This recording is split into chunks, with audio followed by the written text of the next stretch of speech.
에베소서 2장 7절로 9절 말씀 제가 봉독하겠습니다. 이는 그리스도 예수 안에서 우리에게 자비하심으로써 그 은혜의 지극히 풍성함을 오는 여러 세대에 나타내려 하심이니라.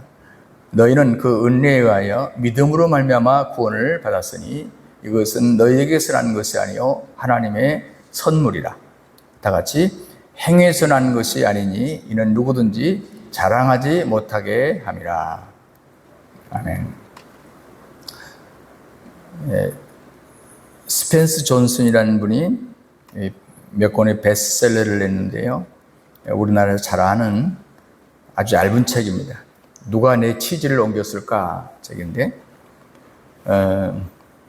또 얼마 전에 이분이 또 아주 얇은 책을 하나 냈습니다. 물론 최근에도 한 책을 냈지만 선물이라는 그런 책을 냈습니다. 줄거리는 매우 간단합니다. 주인공이 한 소년하고 노인인데, 이 노인이 이 소년에게 세상에서 가장 귀한 선물을 주겠다고 그렇게 얘기합니다. 그렇지만 그 선물이 무엇인지는 알려주지 않아요.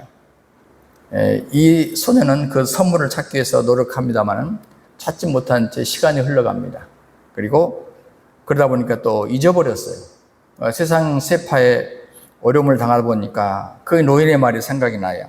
그래서 혹시 자기 인생에 이제라도 자기 인생을 바꿀 수 있는 어떤 그런 선물이 없을까 하고 노인을 찾아가는데, 노인하고 대화하는 가운데서 그 선물의 정체를 찾습니다. 그것은 현재라는 것입니다. 바로 지금, 오늘이라는 시간이다. 이걸 알게 되죠.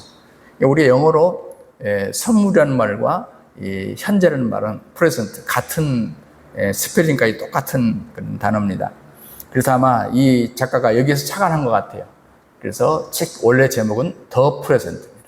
그래서 선물이라는 말로 한국말로 번역이 됐는데, 오늘이라는 이 시간이 바로 현재라는 이 시간이 인생을 행복하게 할 수 있는 가장 큰 선물이다 하는 것이 이제 이 책의 요지인데, 다시 말하면 현재라고 하는 시간을 집중해서 즐겁게 살아라 하는 그런 얘기죠. 그러나 저는 이 시간에 이 현재보다도 더 중요한 선물 얘기를 하려고 하는데요. 그것은 현재만이 아니고 미래만이 아니고 세상 끝날까지 가장 귀한 선물, 그게 뭔가 하는 것입니다. 과거를 해방시키고 또 현재를 감사로 바꿔주고 미래를 희망으로 채워주는 그런 선물, 이 선물을 제가 말을 하려고 하는 것입니다. 이 선물을 받고 지금까지 후회한 사람을 별로 못 봤습니다. 더 귀하게 여기고, 또 이 선물은 더 나가서 죽음을 두려워하지 않는, 오히려 죽음의 자리에서 더 위력을 발휘하는 그런 귀한 선물인 것입니다. 이것은 바로 성경이 말하기를 구원이라고 얘기를 합니다. 이건 제 얘기가 아닙니다. 오늘 8절에 이렇게 말하고 있죠. 구원을 받았으니 이것은 너에게서 난 것이 아니요 하나님의 선물이다. 여기 구원은 곧 선물이다. 이렇게 이 8절 한 구절에서 우리에게 말씀하기 때문입니다. 저는 오늘 이 구원의 선물, 하나님께서 우리에게 은혜로 주신 이 위대한 선물, 우리 입장에서는 복음이죠. 그래서 구원의 복음이라 이렇게 제목을 정하고 한 세 가지로 이 말씀이 우리에게 주시는 말씀을 정리하려고 합니다. 하나는, 자, 오늘 본문에 행위에서 난 것이 아니니, 이 말씀에 근거해서 구원은 행위로 얻을 수 없는 위대한 선물이다. 두 번째, 그 은혜를 인하여 라고 하는 말씀을 보면서 우리가 구원은 은혜로만 얻을 수 있는 위대한 선물이다. 세 번째, 믿음으로 말미암아 라고 하는 말씀을 보면서 우리가 구원은 믿음으로 받을 수 있는 위대한 선물이다. 이렇게 이 본문을 정리하도록 하겠습니다. 먼저 이 구원은 행위로는 얻을 수 없는 위대한 선물이라고 얘기합니다. 8절이 그러죠. 너희에게서 난 것이 아니요. 자, 너희에게서 난 것이 아닌데 9절은 그게 뭐냐면 행위에서 난 것이 아니다. 이렇게 얘기합니다. 너희에게서 난 것이 아니라는 말과 행위에서 난 것이 아니라는 말은 사실 같은 뜻입니다. 만약에 어떤 행위의 대가로 무엇을 받는다면 그건 선물이라고 하지 않습니다. 그건 보상품이라고 말하죠. 네, 왜 성경은 이 구원의 근거가 우리의 행위에 있지 않다고 가르칠까? 그건 그만한 이유가 있습니다. 그것은 뭐냐면 행위가 중요하지 않아서가 아니에요. 뭐 착한 행동이 특별히 중요하지 않아서가 아니에요. 그것은 뭐냐면 인간의 행위의 불안정성 때문에. 인간이 행위로 구원받는 일이 만약에 가능하다고 생각한다면, 그렇게 해서 만약 천국에 간 사람들이 있다고 생각한다면, 천국에 가면 상당히 복잡한 문제가 벌어져요. 막 서로 대화하면서 아이고 어서 오십시오 해놓고 몇 점에 합격하셨습니까? 이렇게 물을 거예요. 나는 80점에 합격하고 들어왔습니다. 에이구 그거 갖고 나는 그래도 85점에 들어온 사람입니다. 막 이렇게 서로 자랑할 거라고. 그래서 오늘 뭐라고 그러냐면 9절에 행위에서 나는 것이 아니니 이는 누구든지 자랑하지 못하게 하려 함이라 그랬어요. 우리가 이제 행위에서 한다면 서로 자기 점수 갖고 따질 거라 그 말이죠. 뿐만 아닙니다. 인간의 이 행위 그 자체는 아무리 우리가 존경스럽더라도, 또 우리가 아무리 덕성이 높으신 분이라 할지라도 하나님의 기준에서 볼 때는 그 못 미치기 때문입니다. 솔직히 우리가 이제 일상에서 우리 기준으로 말하잖아요. 우리 판단으로 뭐 저 사람 선하다, 저 사람 악하다. 그러니까 전부 기준이 내 기준이거든요. 그런데 성경은 이 세상의 모든 기준을 어디에 두냐면 하나님에게 둬요. 그러므로 인간이 아무리 훌륭하신 분이라 할지라도 그 하나님의 기준으로 볼 때는 그가 미치질 못한다고 말이에요. 그래서 아예 성경은 우리에게 우리의 행위로는 구원할 수 없다 이렇게 말하는 거예요. 설령 어떤 사람을 우리가 성자라고 부르기도 하잖아요. 그런데 정말 우스운 것은 우리들이 만든 성자입니다. 하나님의 기준에서는 이 세상에 아무도 성자 될 사람이 없어요. 우리 나름대로 그냥 교회가 그렇게 만든 거지 성경의 기준으로는 있을 수가 없습니다. 이런 얘기가 있어요. 캐나다 어떤 마을에서 있었던 얘기인데요. 아주 그 마을에 아주 유명한 아주 말썽꾸러기, 아주 못된 형제가 살았습니다. 그러니까 사람들이 다 피해요, 이 사람들. 근데 어느 날 형이 교통사고로 죽었어요. 그러니까 아무도 이 사람을, 이 교통사고로 죽은 이 사람을 장례식을 치러주려고 안 해요. 어떤 성직자들도 장례식 추리하겠다고 나선 사람이 없어요. 이 동생이 안타까워가지고 이제 광고를 냅니다. 우리 형 장례식 추리해주고 우리 형한테 성자라는 말 한마디만 해주면 만불을 보상하겠습니다. 그랬더니 한 아주 귀계 있는 젊은 성직자 한 사람이 내가 주례를 맡겠다고 주례를 서게 됩니다. 근데 마을 사람들이 호기심이 생겼어요. 야, 저 성직자가 어떻게 성자라는 말을 붙여줄까? 호기심이 생겨서 장례식을 참석한 게 아니라 구경하러 장례식에 사람들이 참석을 하게 됐어요. 그때 이 젊은 성직자가 주례를 하면서 이런 말을 합니다. 여러분도 잘 아시다시피 이 두 형제님은 우리 마을뿐만 아니라 우리 주변 마을에까지 아주 악명이 높다는 거 여러분 잘 아실 겁니다. 그렇지만 이 죽은 형은 살아있는 동생에 비하면 차라리 성자라고 할 만합니다. 이렇게 얘기를 했어요. 여러분, 인간의 선도 악도 모두 상대적인 것에 불과한 것입니다. 상대적. 절대적 하나님 앞에서는 방법이 없어요. 누구도. 그래서 로마서는 그렇게 말하죠. 모든 사람이 죄를 범하였으며 하나님 영광에 이르지 못한다.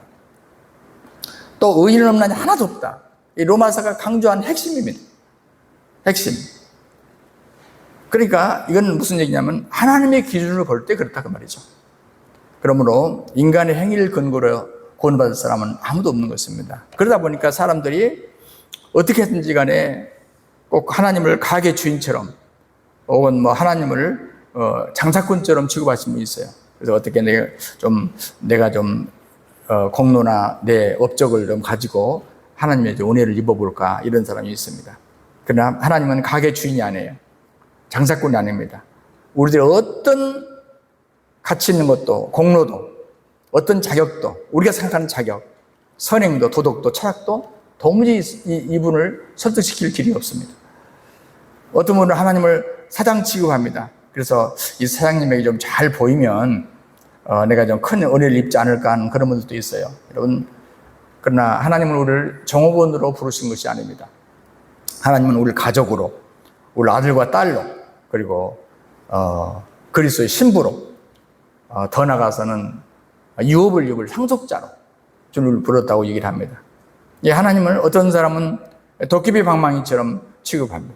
그래서 뭐 열심히 찬송하고 열심히 예배하고 열심히 교회 충성하다 보면 또 열심히 기도하다 보면 내가 지금 속에 간절한 어떤 그 욕망이죠. 사실은 그걸 채워주시겠지 하는 생각을 가져요. 어떤 책에는 그렇게 말해서 하나님을 자판기 취급한다고 그랬어요. 자판기에다 얼마 집어넣으면 얼마짜리 물건이 나와야 됩니다. 하나님 그렇게 생각하는 거죠. 바닷가에 가면 좀 미신이 심합니다. 요즘에 이제 기후를 예고를 미리서 봤기 때문에 저기 합니다. 옛날에는 사실 갑자기 배를 타고 나가서 사망한 일이 참 많았잖아요. 그러니까 미신성할 수밖에 없죠. 태평양 어느 섬에도 그 신당이 있는데요. 사람들이 이제 고기 잡으러 나갈 때 기도를 하는 겁니다. 신당에 가서 풍랑을 잔잔하게 해주시고 고기를 많이 잡고 돌아오게 해주십시오. 또 산에 사냥을 떠날 때 꼭 신당에 가서 기도를 하는 것입니다. 사냥감 잘 만나고 또 위험한 맹수 만나지 않게 해주십시오. 이렇게 기도하고 가는 거예요. 그런데 이제 고기를 많이 잡아서 돌아오잖아요. 그러면 감사해가지고 그 신당에 가서 신이시여 고맙습니다. 감사합니다. 고기 많이 잡았습니다. 사냥 많이 했습니다. 그런데 어느 날은 풍랑을 만나버리거나 또 사냥하러 가는데 맹수를 만나가지고 아무것도 못 잡고 도망올 경우도 있거든요. 그러면 그 신전에 들어가서 그 신을 끌어내리는 겁니다. 그래서 엎어놓고 그냥 볼기짝을 때리는 겁니다. 세상에 어떻게 그 바다 나가는데 나를 풍랑을 만나게 할 수 있냐고, 어떻게 나를 그 맹수한테서도 못 지켜주냐고 이렇게 볼기짝을 때리는 겁니다. 그래서 이 신 이름이 뭐냐면 볼기 맞는 신이에요. 그러니까 우리가 하나님을 마치 볼기 맞는 신 정도로 그렇게 하지 않겠지만 참 어리석은 사람들이 많습니다. 내 기분, 내 느낌, 내 감정, 내 욕망을 따라서 주님을 섬기는 사람이 정말 많습니다. 이 모든 이방 신들의 상당히 많은 그 신을 섬기는 사람들의 태도가 이렇지 않나 저는 그런 생각을 해요. 이제 우리 인간은 스스로 오해하는 것이 정말 많습니다만 그 가운데 하나가 뭐냐면 자기 능력에 대한 오해예요. 자기 능력에 대한 오해 굉장히 많아요. 그래서 타락한 인간이라는 것을 잘 인정하지 않으려고 합니다. 모든 우리 기독교의 신학의 흐름 속에서도 역력하게 그 시대마다 이런 부분들이 많이 파고 들어오는 것을 우리가 부인할 수가 없습니다. 타락한 인간이 자기 자력으로 의롭다 할 수 없고 또 거룩해질 수도 없고 온전하게 될 수 없어요. 그럼에도 불구하고 항상 그렇게 될 수 있다는 망상 속에서 인간들은 살아왔어요. 그걸 좋아하는 것 같습니다. 하나님께서 시내산에서 모세에게 십계명을 주잖아요.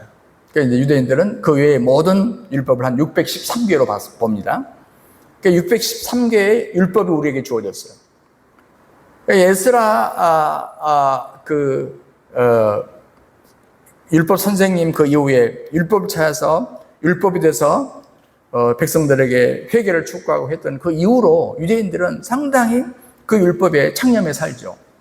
그런데 문제는 이제 뭐가 있냐면 왜 하나님께서 이런 십계명과 613개 법을 우리에게 주셨느냐? 그것은 이 법을 잘 지켜서 하나님께 나아가라고 하는 것이다 라고 해석을 하는 거예요.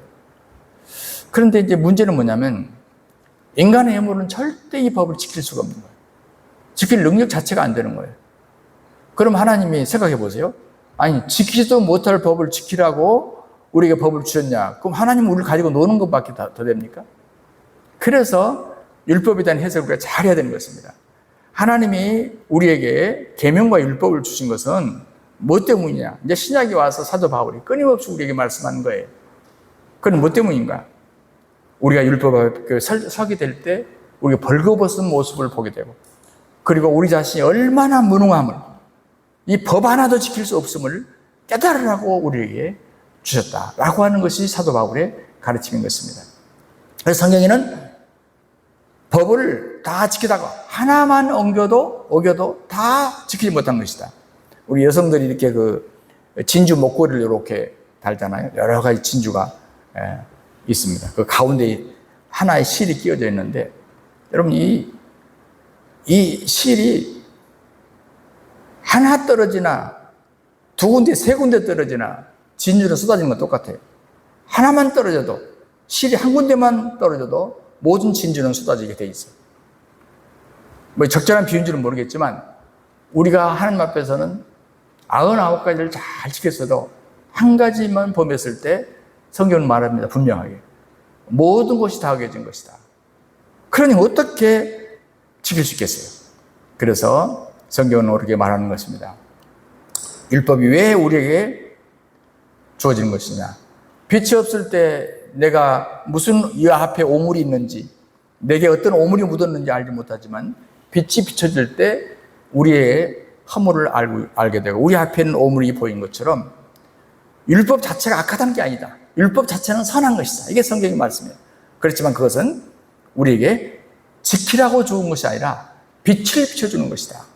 이렇게 성경은 해석하는 것입니다. 이사야 24장 보면은 대저 우리는 다 부정한 자 같아서 우리의 의인은 다 더러운 옷 같으며 우리는 다 쇠피함이 잎사귀 같으므로 우리의 죄악이 바람같이 우리를 몰아가나이다. 이렇게 말해요. 여기 보면 우리의 의인은 다 더러운 옷 같으며, 제가 이 말을 어제 설교할 때 제가 우리의 의인은 걸레 같다 이렇게 얘기했더니 저하고 같이 사는 여친이 성경에는 걸레 같단 말이 없는데 왜 당신이 더러운 옷이라고 말해야지 그렇게 말하냐 그러더라고요. 근데 제가 해석할 때는 이 더러운 옷이나 걸레 같은 옷이나 다 같이 않나 그런 생각을 해요. 어쨌든 희망이 없다 그 말 아닙니까? 희망이 없다. 우리 인간에게 희망이 없다. 그러면 우리 스스로의 행위로 말미암아 하나님 앞에 심판을 받고 의롭다고 할 자가 누가 있겠느냐 하는 얘기죠. 근데 어느 이제 대중 종교에 다른 종교를 제가 비판하고 하는 것은 아닙니다. 오해하지 않기를 바랍니다. 대중 종교 유명한 수도사, 수도승이 저는 이제 그분에 대한 글을 읽을 때마다 상당히 제가 충격을 받아요. 생각상을 느껴요. 왜냐하면 이분이 일생 동안 고행을 했던 분이에요. 뭐 이름을 대면 다 알만한 분이니까 제가 이름 되지 않겠습니다만, 이분이 결혼했어요. 그리고 아이도 낳고요. 그런데 이때사 그 종교에서 출가라고 그러죠. 출가해서 얼마나 깊은 수행에 들어갔던지 부모가 친척들이 찾아와도 수행에 방해된다고 만나질 않았어요. 처자식을 두 번 다시 보지 않았어요. 철조망을 쳐놓고 자기가 가는 곳에 10년 동안 사람이 못 들어오게 해놓고 거기에 솔잎 가루하고 쌀가루 먹고 살았대요. 10년 동안. 그리고 나서 8년 동안은요, 눕지 않고 앉아서 수양을 했어요. 혹시 여러분 하루라도 혹시 몸을 눕지 않고 앉아서 있을 수 있겠어요? 저는요, 하루가 아니라 몇 시간도 힘들어서 등을 기대고요. 또 열차 타고 오다가 옆자리 누가 없잖아요. 그러면 그냥 차면 불구하고 옆으로 올 때도 많아요. 8년을요, 8년. 여러분 놀리지도 않아요. 8년을. 얼마나 대단한 수행자입니까? 그래서 그 종교에서는 이분을 얼마나 떠받들었는지 몰라요. 정치하는 사람들이 한 번만 만나고 싶어도 안 만났어요. 대통령이 와서 만나려고 해도 안 만났어요. 대단한 분입니다. 그런데 이분이 마지막 남긴 말이 무서워요. 자기는 한평생 너무나 많은 사람을 속였다라고 말했어요. 너무나 많이 거짓된 말을 했기 때문에 죄가 하늘에까지 닿아서 산보다 더하다 그랬어요. 그러면서 마지막 결론이 뭐냐면 그 때문에 산채로 나는 지옥에 떨어질 것이다. 나는 글로만 봤기 때문에 이 말이 진짜일까 했는데 어떤 기자가 이분이 살아계실 때 인터뷰를 했더라고. 그게 인터넷에 떠돌더라고. 진짜더라고. 그래서 기자가 하는 말이 여러 중생들에게 스님 남길 말씀이 무엇입니까? 한마디만 해주십시오. 헤어지면서 하니까 그 말에 내 말 믿지 마라. 나는 평생 거짓말로만 하는 사람이야. 내 말 믿지 마라. 나는 이 얘기를 듣고 충격을 받았어. 사랑하는 여러분, 사실은 이것은 이상한 말이 아니에요. 성경에는 이미 답을 주고 있어요. 예레미야 17장 9절 10절에 만물보다 거짓되고 심히 부패한 것은 마음이라. 누가 능히 이를 알려마는 나 여호와는 심장을 살피고 폐부를 시험한다 그랬어요. 여러분, 주님은 우리 인간의 심장, 폐부를 꿰뚫어 보면서 하나님 앞에서 의롭다고 큰 소리 칠 사람이 아무도 없다고 이미 선언을 했습니다. 그러므로 사도 바울과 같이 훌륭한 분도 그런 얘기를 해요. 로마서 7장에서 나의 행하는 것을 내가 알지 못하노라. 나도 나를 모르겠다 그 말이에요. 원하는 이것은 행하지 않고 도리어 미워하는 그것을 하는 나를 본다. 나도 나를 모르겠다 도대체. 그러면서 그 다음 절에 로마서 7장 22절부터 보면요, 내 속사람으로는 하나님의 법을 즐거워하는 부분도 있다. 그런데 내게 또 다른 내가 있어서 둘이 싸우더라 그랬어요. 둘이 싸우더라. 그러면서 하는 말이 오호라 나는 곤고한 사람이로다. 이 사망의 몸에서 누가 나를 건져내라. 이게 그의 결론입니다. 여러분, 어느 누구도 하나님 앞에 진실하게 그 마음을 열어놓고 보았을 때 이 바울의 탄식을 하지 않을 사람이 누가 있겠습니까? 모든 사람이 죄를 범하였음에 하나님의 영광이 이르지 못하다. 두 번째, 그런데 놀랍게도 구원은 은혜로만 얻을 수 있는 위대한 선물이라고 가르칩니다. 자, 오늘 8절에 너희가 그 은혜를 인하여 믿음으로 구원을 받았나니. 예, 그 은혜를 인하여. 그러니까 은혜란 말을 여러분 카리스라를 많이 들어봤잖아요. 받을 자에게 없는 자에게 주어지는 호의. 왜 하나님이 인간에게 은혜를 주시고자 했을까? 우리 신학자들은 이걸 이렇게 요약했어요. 성경은 하나님은 자비하신 분이기 때문에 그 자비하신 분의 그 성품 때문에 우리에게 은혜를 베풀었다. 그러니까 하나님은 무서운 분이라는 우리가 생각을 많이 갖지만 사실은 그 바탕은 뭐냐, 그야말로 가디스 러브. 그분은 성품 자체가 워낙 자비하신 분이기 때문에 우리에게 은혜를 어떻게 하든지 베풀려고 한다. 그래서 우리 은혜를 받은 것이다. 이 얘기인 것입니다. 그게 바로 뭡니까? 오늘 7절이에요. 이는 그리스도 예수 안에서 우리에게 자비하심으로써, 그 말이에요. 여기 자비하심, 그분의 자비하심으로써 우리에게 이 은혜를 베풀어 주신다고 얘기합니다.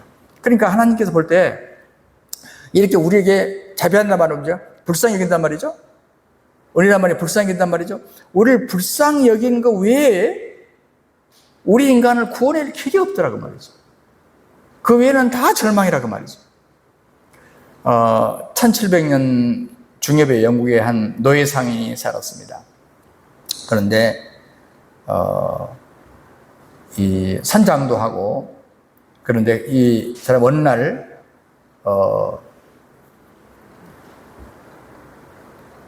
귀한 신앙 서적을 소위 보고 그리스도를 본받아라는 책을 보고 그리고 성경을 보다가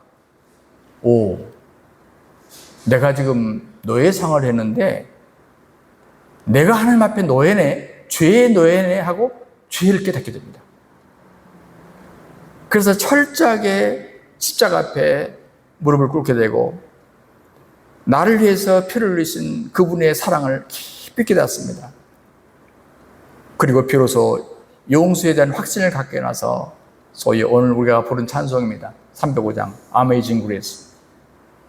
나 같은 죄인 살리신 주님의 은혜가 어찌 놀라운지. 내가 잃어버렸던 생명을 찾았고 이제는 광명의 빛을 얻었다. 바로 존 뉴턴입니다. 사랑하는 여러분, 이 구원은 결코 싸우려 공짜가 아닙니다. 비싼 공짜예요. 좀 말은 좀 어폐가 있습니다만 세상에 보면 공짜도 그냥 시장 바닥에서 그냥 자 이거 하나 가져가세요 하는 싸구려 공짜도 있지만 어떤 것은 공짜로 준데 참 가져가기 참 미안스러운 거 있어요. 이건 뭡니까? 비싼 공짜라고 해요. 여러분, 예수님께서 엄청난 희생을 치르고 나서 그걸 우리가 가져온 것이기 때문에 하나님이 인간이 돼서 최고의 낮은 곳에 가셔서 우리가 얻은, 그래서 우리는 그건 공짜로 얻었기 때문에 이건 정말 값싼 공짜가 아니에요. 비싼 공짜 구원의 선물이라는 것을 우리가 기억해야 하는 것입니다. 그러면 그 은혜를 언제 받는 겁니까? 이미 우리 예수 믿는 그 순간에 우리 이미 그 은혜 안에 머물고 있다고 성경은 가르칩니다. 내가 예수 안에 있고 예수님이 내 안에 있고 내가 이미 예수님의 그 사랑을 입었다면 이미 그 은혜는 따로 받는 것이 아니라 동시적으로 우리가 이미 그 은혜 속에 들어와 있다. 이게 성경의 가르침인 것입니다. 저 브라질 쪽에 가면 아마존 강이 있죠. 이건 이제 하구에 가면은 뭐 이게 바다인지 강인지 모를 만큼 넓습니다. 아마 세계에서 한 두 번째로 넓다고 제가 들은 것 같은데 얼마나 밑에가 있으니 끝이 안 보여요, 옆에. 그래도 강은 강이에요. 왜냐하면 짠물이 아니니까 강이죠. 근데 어떤 바다에서 오랫동안 배 안에 있던 분들이 물이 떨어진 거예요. 그래서 특히 식수가 없으니까 큰일 났어요. 그래서 이제 물을 구하기 위해서 다시 아마존 강으로 하구에서 거꾸로 들어옵니다. 지나가는 배가 있어요. 그래서 여보시오, 우리가 지금 물이 떨어져 그러는데 얼마큼 가야 강이 나옵니까? 우리 물 좀 급히 좀 얻읍시다. 그랬더니 저쪽 선장이 웃으면서 그러는 거예요. 아니, 이미 당신 아마존 강에 이미 다 들어와 있어. 그냥 물 퍼서 먹으시오. 예. 우리가 어떤 경우에 하나님의 은혜 속에 살고 있으면서도 내가 은혜 속에 있는지조차를 모르는 거예요. 내 은혜의 강물에 떠 있으면서도 아직까지 내가 그 은혜를 누릴지도 모르고 그 은혜 속에 있는지조차 모르는 거죠. 얼마나 큰 비극입니까? 우리는 하나님 나라에 이미 시민권을 갖고 있고 성령의 능력이 우리 안에 이미 있고 보혈의 은총이 이미 우리 안에 흐르고 있는데도 불구하고 우리는 이 값비싼 은혜를 미처 깨닫지 못할 때가 얼마나 많습니까? 예, 여러분, 내가 몸부림을 쳐서 미래의 어떤 은혜의 강가에 도달하는 것이 아니라 예수님이 내 안에 계시기 때문에 이미 모든 은혜는 이미 내 안에 들어와 있다. 내가 그 은혜 속에 떠 있다라고 하는 걸 기억해야 됩니다. 다만 우리가 선물을 받은 사람으로서 할 일이 무엇입니까? 선물 주신 분에 대해서 감사하는 것이죠. 그리고 그 보따리를 풀어서 누리는 것이죠. 어쩔 때 우리가 이삿짐 뭐 어떤 짐 정리하다 보면은 무슨 물건이 나와요. 가만히 보면은 이거 옛날에 누가 나한테 선물 준 건데 지금까지 누리지 못한 거야. 그냥 너무 귀하다고만 생각하고 그냥 놓다 보니까 다른 짐에 쓸려가지고 숨어져 버린 것이죠. 이런 게 들어있잖아요. 내 누리지 못하는 거. 차라리 내가 누리지 못할 바에는 빨리 남을 주는 게 더 낫지 않습니까? 쌓아놓은 것보다도. 바로 그 얘기인 것입니다. 하나님께서 우리에게 기쁨의 선물을 주셨고 우리에게 신령한 선물을 주셨습니다. 사도 바울은 그래서 그것을 깊이 생각하면서 내가 옛날에는 다른 것이 더 귀하다고 생각하고 그걸 내가 자랑했는데 이제 내가 자랑할 것은 그것이 아니었네라고 하면서 뭐라고 말하냐면 내가 자랑한다고 하면 내 연약한 걸 차라리 자랑하겠다. 내가 자랑한다는 거면 이제는 옛날 같은 전부 다 배설물 여기고 이제는 주님으로부터 받은 그 새로운 거 그걸 내가 자랑하고 그래서 요약해서 그럼 나는 십자가를 자랑하겠다. 이렇게 얘기를 하는 것입니다. 세 번째, 바로 그 구원은 믿음으로 받을 수 있는 위대한 선물이라고 성경이 얘기합니다. 자, 우리가 은혜로 내려지는 그 구원의 선물 우리가 그럼 어떻게 받을 수 있느냐라는 얘기 아닙니까? 그래서 8절에서 너희가 그 은혜를 인하여 믿음으로 말미암아 구원을 얻었나니 이렇게 말합니다. 은혜는 하나님께서 줬을 때를 말하는 표현이에요. 은혜. 믿음은 뭐냐? 내 쪽에서 반응할 때의 표현이에요. 그러니까 은혜와 믿음은 따로 노는 게 아니에요. 항상 같이 세트로 있어야 되는 것입니다. 그럼 우리는 하나님의 은혜를 어떻게 받느냐? 믿음을 통해서. 믿음을 통해서. 그래서 어떤 한 신학자는 소위 구원 얻는 믿음이라 saving faith라 이렇게 표현을 했어요. 이분은 이렇게 말합니다. 믿음이란 왕이신 하나님이 구원의 선물을 내리실 때 몸과 마음이 더럽혀진 거지와 같은 인생이 이 선물을 받고자 내미는 손과 같은 것이라. 자, 믿음이 무엇입니까? 이분이 표현하면 대왕님께서 불쌍한 거지를 보고 불쌍해서 뭔가 선물 이렇게 하사하고 싶을 때 거지가 손을 이렇게 내밀어서 대왕님 감사합니다 하고 받는 그것을 믿음이라고 표현했어요. 그러니까 주 예수를 믿으라. 그리고는 그 옆에 보면 그리하면 너와 네 집이 구원을 얻으리라. 그러니까 믿음이 곧 구원이다. 따로 분리될 수 없는 것이다. 은혜를 받는 방법은 믿음이다. 그러므로 믿으라. 그러면 구원받을 것이다. 믿음이란 그 통로를 통해서라고 말하는 것입니다. 오래전에 미국의 어떤 한 마을에 오스왈드라는 아주 얌전한 착한 청년이 있었습니다. 그러다 보니까 동네 친구들이 자꾸 이 애를 왕따시키는 거예요. 그런데 어느 날 동네 앞에 어떤 모임에서 거기서도 친구들이 왕따시키는 거야. 그래 이 아이가 혈기가 그냥 솟구쳤어. 그래서 옆에 있는 엽총을 그냥 자기도 순간적으로 자기도 이기지 못하고 갔다가 난사를 해버린 거예요. 그러니까 마을의 젊은 아이들이 어떤 애들은 죽고 어떤 애들은 부상을 당하게 됩니다. 당연히 당시의 법으로 사형을 당하게 됐죠. 마을 사람들이 너무 안타까운 거예요. 이 아이가 평상시에 그랬던 애가 아니고 참 착한 애였는데 또 다른 애들 책임도 있다 이거죠. 그리고 이 마을에서 그렇지 않아도 젊은 아이들이 잃은 것이 애달픈데 이 아이까지 또 사형을 당할 수 있냐. 그래서 마을 사람들이 서명을 했어요. 이 아이가 원래 그런 아이가 아니다. 그래서 면해달라. 그리고 아이의 부모님이 애절한 편지를 썼습니다. 이 진정서를 대통령이 받았어요. 그래서 감동을 받았어요. 대통령은 사면권이 있기 때문에 사면장을 비서실장에 맡깁니다. 이 감동 어린 편지 그리고 사면장을 들고 비서실장이 오스왈드 청년을 찾아갑니다. 근데 그 사이에 감옥에서 이 청년은 매우 난폭해졌어요. 고리고리 소리를 지르고 면회를 거절합니다. 그러면서 대통령 대신해서 왔다고 얘기해도 대통령이고 나발이고 일단 필요 없다고 다 꺼지라고 욕설을 퍼붓고 결국은 사면장이 전달이 못 되고 취소될 수밖에 없었습니다. 사형장에서 이제 정신을 차려보니까 이 오스왈드가 자기가 어떤 상황이라는 걸 알게 됩니다. 그래서 그가 마지막 유언으로 남긴 말이 바로 그 말입니다. 나는 내 죄 때문에 죽은 것이 아니라 대통령의 사면장과 용서의 편지를 거절했기 때문에 내가 죽는다. 이게 그의 마지막 유언입니다. 여러분, 인간이 망하는 것은 죄 때문에 망하는 게 아니에요. 어차피 성경에는 다 죄인이라고 이미 결정이 다 돼 있어요. 그렇기 때문에 사람들이 허물과 실수 때문에 망하는 사람 한 사람도 없어요. 뭐 때문에 망합니까? 예수의 용서를 받아들이지 못하기 때문에, 예수님의 사랑을 받아들이지 못하기 때문에, 믿지 못하기 때문에 다 망하는 겁니다. 어떤 분은 내 믿음의 공로가 돼가지고 내 믿음이 대단해서 주님께서 받아줄 것이다. 이렇게 설명한 분도 있지만, 여러분, 믿음은 공로가 아니에요. 그냥 내 반응일 뿐입니다. 요한복음 보면 예수님께서 영접하는 것이 곧 뭐냐? 받아들이는 것이다. 받아들이는 것이 곧 믿는 것이다. 이렇게 말해요. 자, 영접하는 자, 곧 그 이름을 믿는 자에게는 하나님의 자녀가 되는 권세를 주셨습니다. 자, 영접하는 것과 믿는 것, 다시 말하면 받아들이는 것이죠. 영접하는 것은. 받아들이는 것과 믿는 것은 같은 것이다.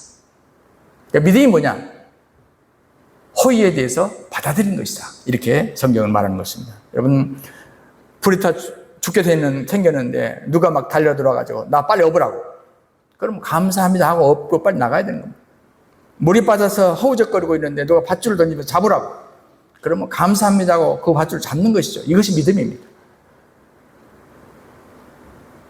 예수님의 죽음은 나를 위한 죽음이요, 십자가에서 피 흘리신 주님의 그 보혈의 피는 내 죄를 사하시기 위한 보혈의 피입니다. 그럼 아무리 그분이 엄청난 일을 이루었어도 내가 그것을 받아들이지 못한다면 내게 남은 혜택이 없다 그 말이죠. 아마 예수님의 그 피의 권세가 얼마나 크냐면, 과거의 일상에서 존재했던 모든 인생들, 지금 살고 있는 70억 이상의 모든 인생들, 그리고 앞으로 세상에 얼마큼 있을지 모르겠지만 그때까지, 종말의 때까지 있을 모든 인생들의, 모든 인간들의 죄를 씻을 하고도 남을 만한 그런 능력이 있습니다. 그럴지라도, 그런 엄청난 능력이 있을지라도 어떤 한 사람도 내가 그 사실을 받아들이지 못한다면 방법이 없는 것입니다. 어떤 사람은 그래요. 예수 믿고 난 다음에 좋은 일 많이 해야 구원받는다고. 참 합리적인 얘기같이 들립니다. 어떤 분이 심하게 말하면 십계명을 지켜야 된다고, 그래야 구원받는다고. 굉장히 좋은 얘기예요. 그렇지만 올바른 얘기는 아닙니다. 우리가 좋은 얘기라고 해서 올바른 것은 아니에요. 성경이 그걸 가르치는 건 아니에요. 예수님께서 십자가상에서 테텔레스타이 다 이뤘다라고 말했을 때 그 다 이뤘단 말이 무엇이겠어요? 그것은 뭐냐면 우리가 더 이상 할 수 있는 것이 없다 그 말이에요. 구원에 관한 한은 우리가 더 이상 할 수 있는 것이 없다. 그 얘기를 하는 것입니다. 그러므로 이제 또 명절 시즌에 들어가면서 내가 이 구원에 대한 선물을 이미 받았기 때문에 이제 이웃들에게, 친족들에게, 또 친구들에게 자랑할 일만 남은 것 같습니다. 어떤 분이 뭐 대통령 취임식 때 주는 것이라든가 하는 그 옛날에 시계를 누가 하나 주더라고요. 그래서 야, 이거 대단한 거네. 아주 기념품이 될 만하네.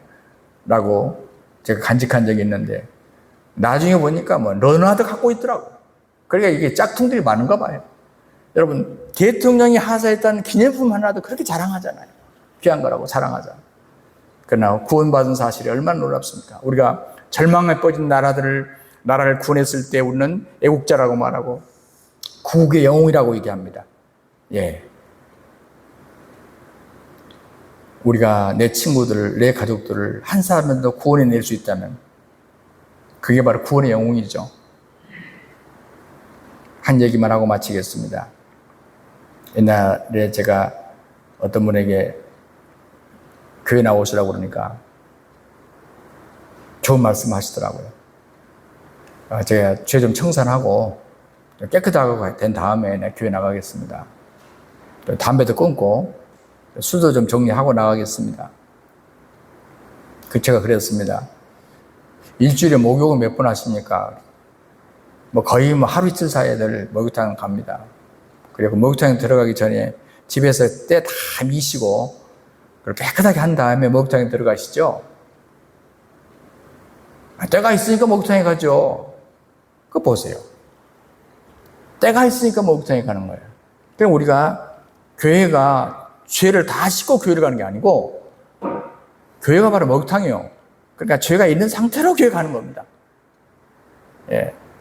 그래서 담배 열심히 피시면서 호주머니 이제 혹시 예배드리다가 급하면 뒤에 나가셔서 담배 피시고 호주머니에 꼭 담배 담아가지고 오시라고. 그리고 옆에 술 냄새 날까 걱정나면 그 잔날만 술 드시지 마시고 많이 드시고 오시라고. 지금 교회 잘 다닙니다. 여러분, 교회 와서 그 복음을 들어야 죄를 씻는 거지. 내가 이제 깨끗하게 한 다음에 교회 가서 뭐 하겠냐 그 말. 그때 예수 믿을 사람이 누가 있겠냐 그 말이죠. 종교개혁자 마르틴 루터가 그래서 그런 말을 해요. 하나님의 은혜가 사람을 선하게 만들지 않으면 아무도 선해지거나 선행을 할 수 없다. 그 누구도 행위로 선하게 될 수 없고 선행 역시 선한 사람이 된 후에야 가능하다. 그러므로 겉으로 보기에 아무리 좋고 아름답게 보이는 행위를 할지라도 은혜로 말미암지 않고는 모두 헛것이다. 그래서 우리가 종교개혁자들을 은혜의 신학자라고 자꾸 얘기하는 이유가 뭐냐면 이분들은 한결같이 주장하는 게 그거예요. 은혜. 이거 아니면 우리가 갈 길이 없다. 살 길이 없다. 여러분, 속이 변하지 않는데 바깥 행동이 변할 턱이 있습니까? 어떤 분은 저로 그런 얘기를 해요. 뭐 예수 믿어도 별 도리 없더라. 예, 그 말이 맞을 수도 있어요. 그러나 여러분, 이제 가을이 돼서 우리 관심이 무엇입니까? 저 과일들이 또 저 들판에 있는 곡식들이 얼마나 훌륭한 작황, 얼마나 좋은 열매 맺을 것인가 우리가 관심을 갖지 않습니까? 너무 덥다 보니까 지금 열매들이 익을 생각을 못하고 있는 것 같아요. 그런데 시간이 흐르면 과일은 결국 열매를 맺습니다. 처음에는 꽃밖에 안 피워요. 그 다음에 조그만 열매 맺고 그 세월이 흘러야 탐스러운 열매가 맺고 그리고 그 열매가 무르익어 색깔까지 내지 않습니까? 세월이 흘러가다 보면 그래요. 마찬가지. 여러분, 우리는 너무 성급하게 어떤 사람이 예수 믿는다 그러면 당장 큰 변화를 요구하지만 사실 그렇게 되는 사람이 흔치 않습니다. 조금씩 속 사람이 바뀌니까 시간이 되면 그 사람은 바뀌게 되어 있어요. 예, 변화하게 되어 있습니다. 빨리 맺으면 참 좋겠지만 그러나 우리가 함부로 그런 사람을 비난하면 안 됩니다. 공격해도 안 되고 멸시해도 안 되고 지금 공사 중이고 변화되어 가는구나. 우리가 기대감을 갖자. 기대를 하자. 격려해 주는 일이 우리에게 필요하겠죠. 기도하겠습니다. 하나님, 우리 아버지 고맙고 감사합니다. 우리가 죄인 되었을 때 이처럼 찾아오셔서 우리에게 구원의 복음을 선포하시고 또 은혜를 베푸셔서 우리라 하여금 믿음으로 주님을 받아들이게 해주심을 감사합니다. 이제 우리가 은혜의 강가에서 헤엄치고 있습니다. 또 은혜의 강 가운데서 헤엄치고 있습니다. 하나님, 우리 누릴 수 있게 하시고 또 기뻐하게 하시고 감사하게 하시고 더 나아가 믿음의 사람인 만큼 우리의 삶에 놀라운 변화가 열매가 맺혀지도록 축복해 주옵소서. 주 예수 그리스도 이름으로 간절히 기도하옵나이다. 아멘.